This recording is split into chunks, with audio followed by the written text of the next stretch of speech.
नमस्कार। राज्यसभा टेलीविजन के कार्यक्रम मीडिया मंथन में आपका स्वागत है। मैं हूं उर्मिलेश। मीडिया मंथन के आज के एपिसोड में हम बात करेंगे राजनीति विरोध, मध्य वर्ग और मीडिया। एक समय था जब विख्यात हिंदी कवि और चिंतक गजानन माधव मुक्तिबोध ने सवालिया लहजे में कहा, पार्टनर तुम्हारी पॉलिटिक्स क्या है। तब राजनीति किसी शख्सियत या धारा का परिचय बनती थी, विशेषण बनती थी। आज लोग अक्सर कहते पाए जाते हैं कि बॉस पॉलिटिक्स मत करो। कहीं बहुत गहरे तक घुसी है राजनीति से चिढ़ने और राजनेताओं को कोसने की मनोवृत्ति। ये अनायास नहीं है, इसके पीछे ठोस कारण है। कौन नहीं मानेगा कि राजनीति बेहद बदशक्ल हुई है हाल के कुछ दशकों के दौरान। शहरी मध्य वर्ग राजनीति विरोध के रास्ते में सबसे आगे आया है। वो अक्सर अपनी बेबसी के लिए राजनीति और राजनेताओं को कोसता रहता है, पर राजनीति को कोसने के इस समूह गान में हमारा मीडिया भी अक्सर ढोल मंजीरे लेकर शामिल होता दिखता है। अभी हाल में कोर्ट के अहम फैसलों पर देश भर में खूब बहसें हुईं।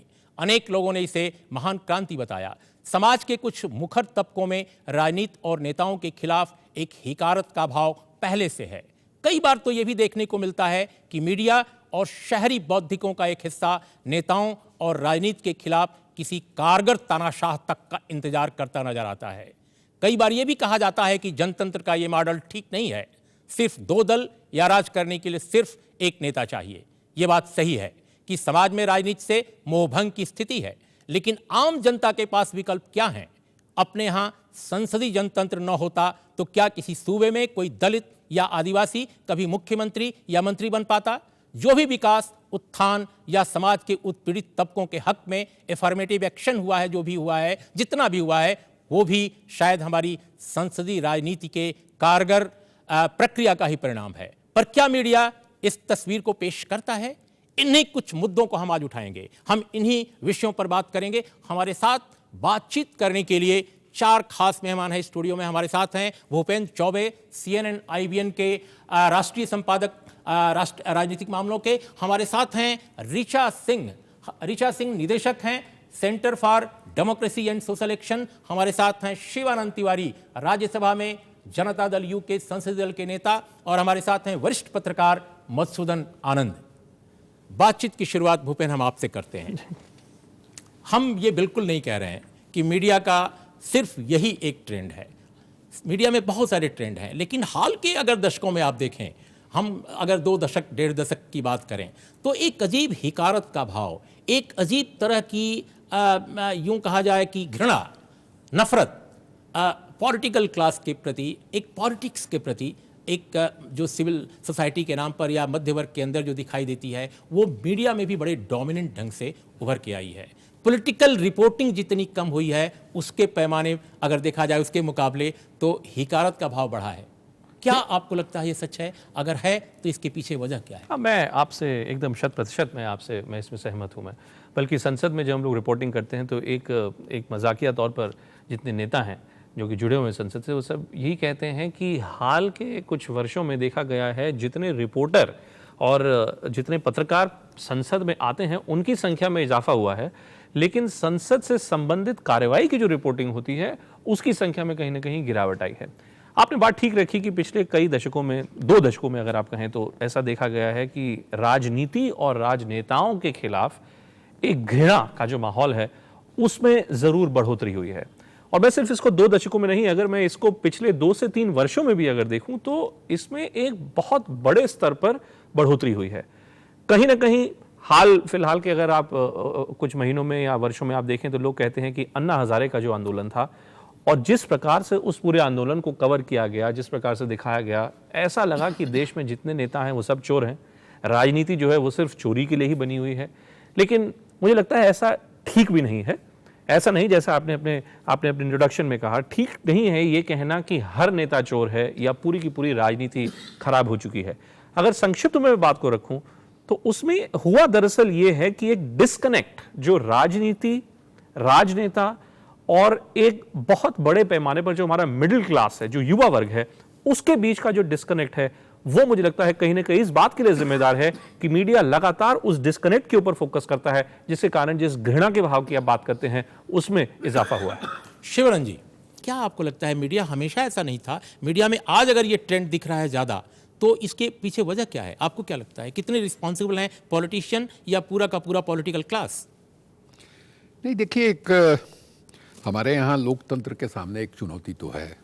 आपने जिसके बारे में जिक्र किया उससे हम भी सहमत हैं, और ये आप बदलाव देखिएगा तो हमको ऐसा लगता है कि ये मंडल कमीशन जब से लागू हुआ है उसके बाद से राजनीति में भी बदलाव आया और राजनीति के बारे में सोच में भी बदलाव आया। अब हमारे यहाँ जमहूरियत है, जमहूरियत में इकबाल ने कहा है कि वो तर्जे हुकूमत है, तो इसमें संख्या बल के आधार पर लोग आते हैं। जब तक ऐसे लोग जिनके पास संख्या बल नहीं था और वो चुन करके आते थे जिनके पास संख्या बल था उनके सहारे, तब तक सबको राजनीति जो है बहुत ठीक ठाक लगती थी, बहुत सुघड़ लगती थी, बहुत ईमानदार लगती थी। वैसे देखा जाए तो आपको जो कॉन्स्टिट्यूएंट असेंबली बनी थी, जो पहला चुनाव हुआ था, तो पैसा लेकर लॉबिंग करने के मामले में पहला जो सदस्यता खत्म हुई थी उस समय हुई थी। और जो पहला स्कैम हुआ था डिफेंस में, जो जीप स्कैंडल हुआ था, उस समय तक कहीं कोई माने झंझट नहीं था। लेकिन मंडल कमीशन के बाद धीरे धीरे जिनका राजनीति पर वर्चस्व था, समाज पर वर्चस्व था, वो जब किनारे होने लगे तो उन्हीं का एक बड़ा हिस्सा जो है वो मीडिया में भी है। अब लोगों को लगता है कि ये सब जो है भैंस चराने वाले, गाय चराने वाले, इस तरह के लोग कहाँ से आ गए। और ये भी हम मानते हैं कि ऐसा नहीं है कि ये बिल्कुल माने गलत आरोप है।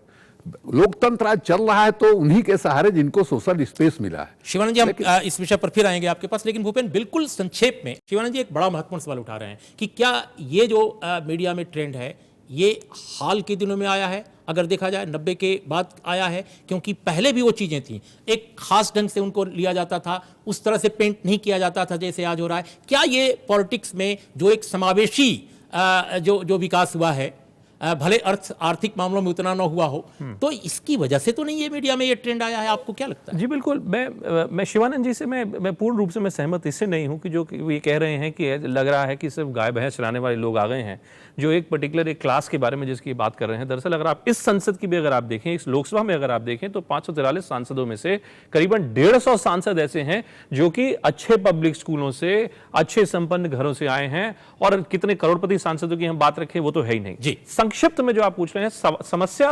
राजनेताओं के सामने यह है कि जो एक युवा वर्ग की जो महत्वाकांक्षा है, उस महत्वाकांक्षा पे खरा उतरने में राजनेता सफल नहीं रहे। लेकिन ऋचा, ये किस युवा वर्ग की?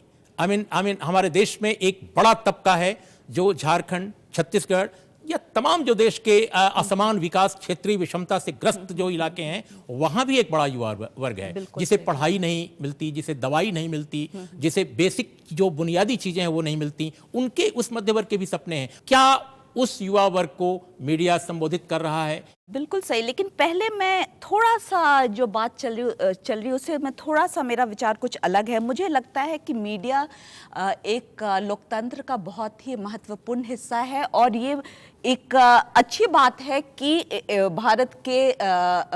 भारत में एक फ्री मीडिया है। लेकिन सवाल ये उठता है कि ये मीडिया किसके लिए बात करता है, और मुझे लगता है ये बदला है। और आज के दिन में मुझे लगता है कि मीडिया जो बात रख रहा है वो एक कॉर्पोरेट की बात रख रहा है, वो एक मध्य वर्ग की बात रख रहा है। लेकिन ये भी बात सही है कि जो एक पॉलिटिकल जो क्लास रहा है उसके खिलाफ भी उसके खिलाफ भी आवाज उठी है। और ये सिर्फ मिडिल क्लास की नहीं है, ये पहले औरों में भी थी।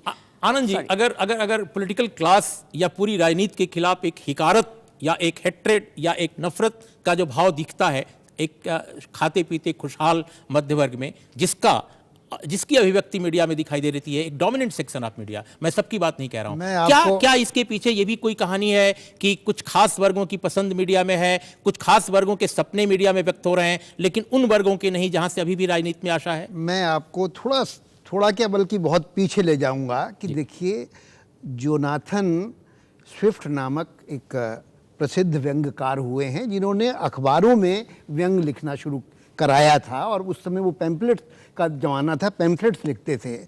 उस समय भी राजनीति पर प्रहार होता था और राजनीतिज्ञों पर प्रहार होता था। मतलब जब जो अखबार का जन्म हुआ है उस समय से ये चल रहा है, ऐसा नहीं है कि अभी हो गया है।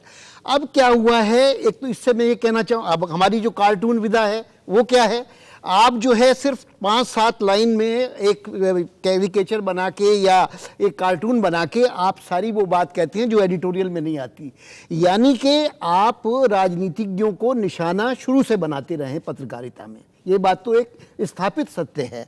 अब सवाल ये है कि क्या ये जो राजनेता हैं, ये एक तो होती है कि आलोचना, आप स्वस्थ आलोचना करें, और दूसरा होता है कि आप उनको चिढ़ते हैं, उनसे हिकारत की दृष्टि से देखते हैं, तो क्या ये सही है या नहीं, ये बात सवाल है सबसे बड़ा।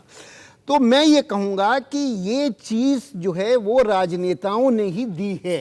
राजनेता जब आज हमारे यहाँ जब भी चुनाव होते हैं तो क्या मांग होती है, बिजली, सड़क, पानी। यानी अगर 65 साल में आप लोगों को बिजली, सड़क, पानी नहीं दे सके, आप उनकी गरीबी दूर नहीं कर सके, आपको खाद्य बिल लाने की ज़रूरत महसूस हो रही है, और दूसरी तरफ लोग सुनते हैं कि साहब एक व्यक्ति जो कि राजनीति में आया है अभी 5 साल पहले, उसकी संपत्ति दुगनी तिगनी करोड़पति हो गया है, वो उसकी आपराधिक पृष्ठभूमि है, और मीडिया ये बात छिपाता नहीं बल्कि इस बात को और उभारता है ज़्यादा। राजनेताओं ने तो ये कोशिश की कि जब निर्वाचन आयोग ने इसको रखा तो इसको मना किया, तब सुप्रीम कोर्ट से राहत मिली, तब ये बात आई कि आपको अपनी आर्थिक पृष्ठभूमि और अपनी आपराधिक पृष्ठभूमि बतानी पड़ेगी। वो जब जैसे जैसे सामने आई है, और उसके साथ साथ समानांतर ये देखा गया है कि गवर्नेंस नाम की चीज़ नहीं है, इन दोनों कारणों से मीडिया जो कि बहुत जिम्मेदारी से काम करना चाहिए और करता है, उसमें ये सब रिफ्लेक्ट हो रहा है। शिवानंद जी, आपको लगता है? देखिए, हमको लगता है आनंद जी ने जो कहा, मैं एक सवाल उठाना चाहता हूं कि हमारे यहाँ माने लोकतंत्र से बेहतर कोई चीज़ हो सकती है, इसको मैं नहीं मानता हूं। मनुष्य की गरिमा जो है लोकतंत्र में ही दिखाई देती है, लेकिन मैं मानता हूं कि हमारे यहाँ जिस ढंग का लोकतंत्र बना, आज़ादी के बाद जिस तरह का लोकतंत्र हम लोगों ने बनाया, वो लोकतंत्र इस जमीन से पैदा ही नहीं हुआ। सबसे बड़ी बात यह है, हमारे इतिहास से, हमारे भूगोल से, हमारे समाज से, हमारे अर्थशास्त्र से उस लोकतंत्र का नहीं कोई रिश्ता रहा।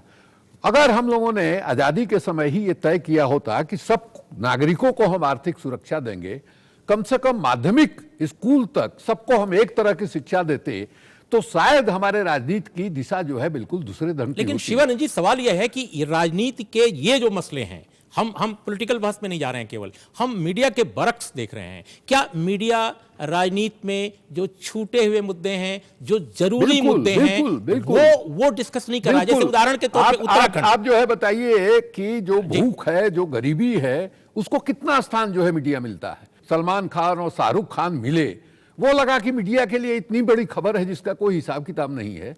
लेकिन जो समाज की असली समस्या है, जो बेरोजगारी है, भूख है, जिसके बारे में इन्होंने कहा कि 65 वर्ष के बाद जो है मैंने हम जो है लोगों को भरपेट भोजन नहीं दे पाए, और ये भी क्या है, हम ये रोटी कमाने की ताकत नहीं दे रहे हैं, उनको एक डॉल दे रहे हैं। जी, लेकिन भूपेन, सवाल इस बात का है कि मीडिया की जो पूरी की पूरी रिपोर्टिंग है, मीडिया का जो विश्लेषण है, उसमें जो बड़े एजेंडा है, जो बड़े मुद्दे हैं, जो बड़े विषय हैं, वो झलकते नहीं है। सिर्फ पात्रों तक, कुछ कैरेक्टर्स तक, कुछ सिम्टम्स तक बात रह जाती है। उदाहरण मैं दूंगा, उत्तराखंड बाढ़ की विभीषिका में इतनी तबाही, इसमें कोई दो राय नहीं है।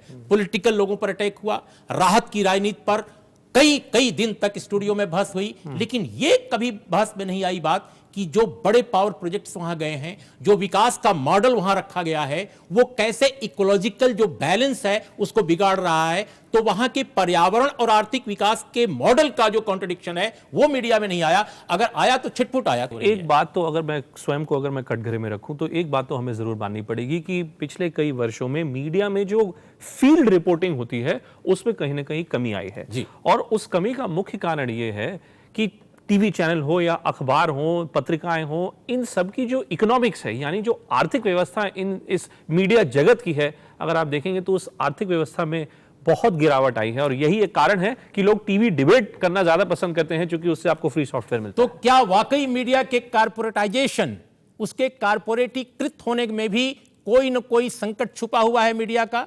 कहीं न कहीं जो सवाल बड़े उठने चाहिए राजनीति के बारे में, राजनीति की संरचना के बारे में, संवेदना के बारे में, वो शायद यह भी एक कारण है। हम इस पर अपने मेहमानों से उनकी राय लेंगे एक छोटे अंतराल के बाद।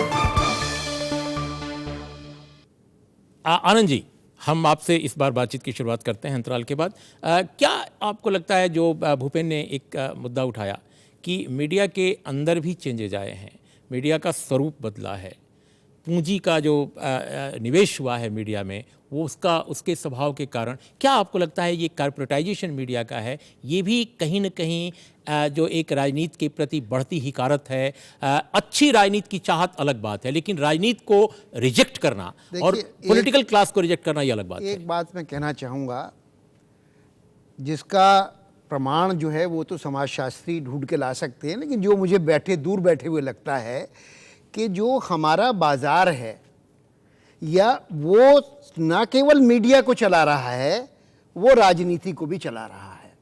अगर मैं ये बात कहूँ और इसके संदर्भ में मीडिया में किन किन लोगों की पूंजी लगी हुई है, उन उद्योगपतियों के नाम गिनाऊं तो आपको सब स्पष्ट हो जाएगा। अब अगर बाजार मीडिया को चला रहा है और राजनीति को चला रहा है, तो उनका जो अंतर संबंध है उसी से पैदा होगा और वो रिफ्लेक्ट होगा मीडिया में, और मीडिया राजनीति को भी उस तरह से प्रभावित करने की कोशिश तो क्या करेगा। शिवन जी, ये जो बाजार है या ये जो पूंजी है, वो अपनी पसंद के नेता चाहती है? क्या वो चाहते हैं कि अपनी पसंद की राजनीति हो, एक ऐसी राजनीति जो उनके लिए सुंदर दिखे, साफ दिखे, धवल दिखे? अब धवल और सुंदर और साफ, इसके अपने अपने मायने हैं। हाँ, बिल्कुल ठीक। ये मीडिया के अंदर जो कॉर्पोरेटाइजेशन हुआ है, तो स्वाभाविक है कि वो चाहेगा कि मीडिया जो है उसके इंटरेस्ट को सर्व करे, और यही हो रहा है, यही हम देख रहे हैं। आज भी जिस ढंग से आज की राजनीति में जिस ढंग से मीडिया का कॉर्पोरेटाइजेशन का जिस ढंग से हस्तक्षेप बढ़ा है, माने हिंदुस्तान के राजनीति में ऐसा हमने खुल्ला खेल कभी नहीं देखा है। हम भी 1900 कम से कम 57 वगैरह से चुनाव में हमको याद है, इस तरह का हस्तक्षेप हम लोगों ने नहीं देखा है। और बिल्कुल स्वाभाविक है कि जो आम आदमी का हित है, गरीब आदमी का हित है, जिसको थोड़ी जगह मिली है और वो चाहता है कि हमको एक आर्थिक स्पेस भी मिले, उसकी बात तो कहीं सुनी ही नहीं जा रही। भूपेन, आप बहुत संक्षिप्त है। मैं बस शिवानंद जी की बात से मैं बस ये कह दूं कि ऐसा लग रहा है कि राजनीति में जो कुछ गड़बड़ है, या मीडिया जो राजनेताओं की जो तस्वीर दिखा रहा है, वो इसलिए दिखा रहा है चूंकि मीडिया में कॉर्पोरेटाइजेशन हो गया है। लेकिन राजनीति के कॉर्पोरेटाइजेशन का क्या हमें नहीं पता कि कितने ऐसे घराने हैं जो कि सांसदों के इलेक्शन में कितना पैसा खर्च करते हैं, कितनी फंडिंग देते हैं? तो जब मीडिया के कॉर्पोरेटाइजेशन की बात करते हैं, कॉर्पोरेटाइजेशन ऑफ पॉलिटिक्स का, लेकिन भूपेन, राजनीति के अपराधीकरण जी और चुनाव फंडिंग का जो एक डुबियस जो पूरी जो तस्वीर है, उसकी चर्चा मीडिया में 20 सालों से हो रही है। बहुत सारे ऐसे ऑर्गेनाइजेशन है, मैंने एडीआर के लोगों से भी चाहा था कि आज की बहस में शामिल हों, ताकि उन्होंने लिस्ट एक दी है अपराधी के नाम पर, लेकिन मैंने वो लिस्ट देखी है, उसमें धारा 144 का उल्लंघन करने वाले लोग अपने काम काज के, मैं आ रहा हूं पर हत्या का मैंने प्रयास का अभियोग चला है, आगजनी का, ऐसे पॉलिटिकल एक्टिविस्ट जो राजनीतिक कारणों से, जिन पर तमाम तरह की धाराएं लगा दी जाती हैं, जो अभी भी फैसला आया है अभी कोर्ट से, हम कोर्ट का सम्मान करते हैं, लेकिन सवाल यह है कि जो एक सिविल सोसाइटी, एक पढ़ा लिखा तबका, एक खुशहाल जो तबका देश का है, वो चाहता है कि बिल्कुल ऐसे लोग हों जो टाई लगाकर अच्छे ढंग से राजनीति करें। क्या ये संभव है? मैं आपको बताऊं, इस बात का जवाब बड़ा स्पष्ट ये बनता है कि जब बात आती है नेताओं की अपनी पगार बढ़ाने के लिए, तो संसद जो महीनों तक ठप रहती है, सारे सांसद एक साथ मिलकर अपनी पगार को 100% बढ़ा लेते हैं। लेकिन आज की तारीख में आप देखिए देश में क्या डिस्कोर्स चल रहा है कि क्या 33 रुपए में आप एक दिन में आप खाना खा सकते हैं या नहीं? तो जो डिस्कनेक्ट की मैं बात कर रहा हूं, लेकिन ये कौन चला रहा है? बड़े जो इशू हैं भूपेन, मेरा ये कहना है कि अगर अपराधीकरण है, उसके पीछे क्या है कहानी? अगर फंडिंग का मामला है, चुनाव सुधार को इस देश में पिछले 20 सालों से मीडिया ने बहस के केंद्र में अगर नहीं लाया, तो यह विफलता किसकी है? मैं ये नहीं मानूंगा कि मीडिया ने इसके ऊपर चर्चा नहीं की। मैं ये जरूर कहूंगा लेकिन कि मीडिया के तमाम प्रयासों के बावजूद हम देखते हैं कि जब बात पॉलिटिकल क्लास के इंटरेस्ट की आती है, तो वहां पर ये बीजेपी बनाम कांग्रेस लड़ाई नहीं होती। चुनाव सुधार जो एक बुनियादी मुद्दा था, वो अगर मीडिया में नहीं झलकता है उस तरह जिस शिद्दत से उसको झलकना चाहिए, तो क्या ये मीडिया की विफलता नहीं है? मेरे लिए मैं कहना चाहूंगी उर्मिलेश कि सिर्फ एक लोकपाल बिल या उससे कोई कुछ बदलने नहीं वाला है। बात यह है कि एक पूरा एक जो सोशल जस्टिस का जो मुद्दा है, पूरा जो एक सामाजिक परिवर्तन का जो मुद्दा है, इसके लिए मीडिया और पॉलिटिकल क्लास उतने ही जिम्मेवार है और जो जिम्मेदारी उन्होंने उतने ही गैर जिम्मेवारी से निभाई है। तो ये पॉलिटिकल क्लास का भी मुद्दा है कि उन्होंने ये जो सामाजिक परिवर्तन के लिए वो ना काम कर रहे हैं ना मीडिया काम कर रही है। तो जो आप बात कह रहे थे कि जो झारखंड और छत्तीसगढ़ के जो लोग हैं उनकी क्या बात है, ना मीडिया सुन रहा है ना जो पॉलिटिकल क्लास सुन रहा क्या है। शिवानंद जी, इसलिए एक बड़ा मुद्दा उठाया इन्होंने कि सामाजिक जो सोच है, जो एफर्मेटिव एक्शन है, सामाजिक न्याय की बातें कर रही हैं। क्या आपको लगता है कि मीडिया इसलिए उनकी बात नहीं कर रहा है क्योंकि मीडिया का जो स्वयं का स्वरूप है अंदर से इस देश में, इस पर जो है माने खासा किस्म का शोध हो चुका है। हमने देखा जेएनयू में एक डिबेट हो रहा था, शेड्यूल कास्ट के लड़के थे, उन लोगों ने ये आरोप लगाया मीडिया पर और उन्होंने कहा कि जो राजनीति से विस्थापित हुए लोग हैं वो तो या तो एनजीओ में गए या मीडिया में गए, और एनजीओ बार बार जो है पीआईएल दाखिल करता है सुप्रीम कोर्ट में और मीडिया में भी वही लोग हैं। और एक चीज हम कहना चाहेंगे कि पॉलिटिक्स का, डेमोक्रेसी का मतलब सिर्फ एमएलए और एमपी नहीं है। हजारों लाखों पॉलिटिकल वर्कर जो है इस डेमोक्रेसी को चलाने में लगे हुए हैं, उनके बारे में कहीं कोई चर्चा नहीं होती है। कितने ईमानदार लोग, जब पॉलिटिकल पार्टीज खुद ही नहीं उनके बारे में चर्चा करती तो आप मीडिया से क्या उम्मीद रखते हैं? सिर्फ इसी तरह से मत देखिए कि जब हम मीडिया में ये कहते हैं, और हमारे यहाँ है, चीन का सिद्धांत है, नारा है कि 100 फूलों को खिलने दो, लेकिन हमारे यहाँ तो 100 फूल खिले हुए हैं। हमारे यहाँ ऑलरेडी अगर किसानों की हत्याएं हो रही हैं, आत्महत्याएं कर रहे हैं, तो वो इशू आता है सामने। लेकिन पर्यावरण का सवाल है, वो दूसरी टीवी उठाता है, लेकिन आनंद जी, या कोई दूसरा चैनल उठाता है। तो ऐसा नहीं है कि वो मुद्दे जो विस्थापन के मुद्दे हैं वो भी उठते हैं, वो प्रमुखता से नहीं उठते। लेकिन अगर पूरे समग्र मीडिया को ले लिया जाए तो ऐसा नहीं कहा जा सकता कि जिन मुद्दों को यह कहा जा रहा है कि उनकी बात कोई नहीं करता, ऐसा नहीं है। लेकिन भूपेन, इस देश में मुझे लगता है कि मीडिया पर जो उन्होंने शोध किया है वो ये कहते हैं कि आखिर इस देश में आजादी के बाद एक भी दलित संपादक क्यों नहीं बनता? ऐसा संभव, आप ये इस बात पे आप ठीक कहते हैं कि दलित संपादक न बने, लेकिन फिर तो इसमें भी चर्चा हो सकती है कि कितनी महिला संपादक हैं, कितनी खास वर्ग के कौन संपादक हैं, माइनॉरिटीज के लोग। देखिए मीडिया में अल्टीमेटली हुआ क्या है कि एक national media versus regional media का एक डिबेट एक शुरू हो गया है। रीजनल मीडिया बहुत से ऐसे इश्यूज उठाता है। ऐसा क्यों है कि जितने हर राज्य में आज की डेट में कितने टीवी चैनल हैं, हर राज्य में कितनी पत्रिकाएं हैं।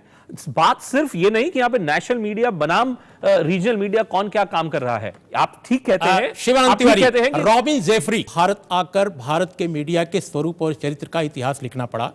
भारत के मीडिया के लोगों ने ऐसा कोई काम नहीं किया। पहली दफा उन्होंने यह सवाल उठाया कि आखिर हमारे देश के मीडिया, इस देश के मीडिया में कोई दलित बड़ा पत्रकार क्यों नहीं बनता, कोई आदिवासी बड़ा पत्रकार क्यों नहीं बनता? क्या इस कारण भी है कि जो आमतौर पे पॉलिटिक्स के प्रति एक भारत में नजरिया उभर रहा है, मीडिया में पॉलिटिकल क्लास के प्रति जो उभर रहा है, जिसकी चर्चा आपने शुरू में की, इसलिए भी है कि कुछ समुदायों, कुछ जो क्लासेस हैं उनका रिप्रेजेंटेशन भी मीडिया में नहीं है। उस तबके के जो लोग पत्रकार हैं साधारण स्तर पर, उनका आप तजुर्बा सुनिए। उन लोगों ने बताया हमको कि साहब मैंने बिल्कुल जो पहले जो है पूछा जाता है कि आप किस तबके से बिलोंग करते हैं, और उसके बाद मैंने जैसे पता चलता है उसके बाद एक व्यवहार में जो परिवर्तन आता है, अंततोगत्वा उसको बाहर होना पड़ता है। क्या ये मानना पड़ेगा कि जो केवल जातिवाद या जातीय दलबंदियां सिर्फ राजनीति में नहीं है, रैलियों पर प्रतिबंध सिर्फ राजनीति में नहीं होनी चाहिए, बल्कि कहीं ना कहीं हर क्षेत्र में ये डोमिनेंस है? बिल्कुल बिल्कुल। और मुझे ये लगता है खास करके जो टेलीविजन को मैं देखती हूँ तो मुझे लगता है जो पूरे 90s के दौर के जो एंटी मंडल के जो लीडर्स थे वो आज के दिन में मीडिया पे हैं, और जिस तरह से वो दलित लीडर्स को जिस तरह से वो दर्शाते हैं, उनसे वो बायस नहीं, सारी मीडिया में नहीं है, लेकिन मैं एक जो मानसिकता की बात कर रही हूँ, जिस तरह से वो दलित लीडर्स को दर्शाते हैं, जिस तरह से उन पे चर्चा और बातें होती हैं एक टेलीविजन चैनल पे, तो उसमें आपको बिल्कुल वो मानसिकता नजर आती है कि यहाँ पे एक कास्ट की बात है, एक डोमिनेंट क्लास की बात है, और मिडिल क्लास और मीडिया में एक मुझे लगता है एक कॉमन एक दोनों में काफी ओवरलैप है। ऋचा की इस बात के साथ बिल्कुल समय खत्म हो चला है। भूपेन, बिल्कुल नहीं है। समय खत्म हो चला है। हमने आधे घंटे में कोशिश की कि इस मुद्दे को पकड़ा जाए, आप लोगों की राय ली जाए, और मुझे लगता है ऋचा की इस बात के साथ हम अपनी बात का भी समापन करेंगे कि कहीं ना कहीं मीडिया मिडिल क्लास को पसंद है। एक बार राल्फ फॉक्स ने बहुत पहले कहा था कि उपन्यास मध्य वर्ग का महाकाव्य है, लेकिन आज अगर भारत में मीडिया को देखा जाए, मीडिया के कॉन्टेक्स्ट को देखा जाए, तो सचमुच ऐसा लगता है कि मध्य वर्ग का महाकाव्य और कोई नहीं है, वो मीडिया है। लेकिन मीडिया को बदलना होगा, समय की सच्चाइयों के साथ, समय के धरातल पर उसे नए मूल्य तलाशने होंगे, उसे नई दिशा तलाशनी होगी, और वो तभी होगा जब राजनीति को वो समझे। राजनीति में जो डोमिनेंट इश्यूज हैं, जो बड़े मुद्दे हैं, जो इस देश की बड़ी आबादी के मुद्दे हैं, उनको भी एड्रेस करे। वो विकास के मुद्दे हैं, वो सही लोकतंत्र के मुद्दे हैं, वो किस तरह से एक समावेशी विकास के रास्ते पर देश को लाया जाए। ये जब तक पॉलिटिकल रिपोर्टिंग, पॉलिटिकल जो बहसें होती हैं स्टूडियो में, उनका हिस्सा नहीं बनेगा, तब तक तमाशाई अंदाज, खबर के बजाय सिर्फ चीजों को इंपोज करना, यह सिलसिला जारी रहेगा, और वो भारतीय मीडिया के लिए शुभ नहीं है। इन शब्दों के साथ आप सभी चारों मेहमानों का इस बहस में शामिल होने के लिए बहुत बहुत धन्यवाद।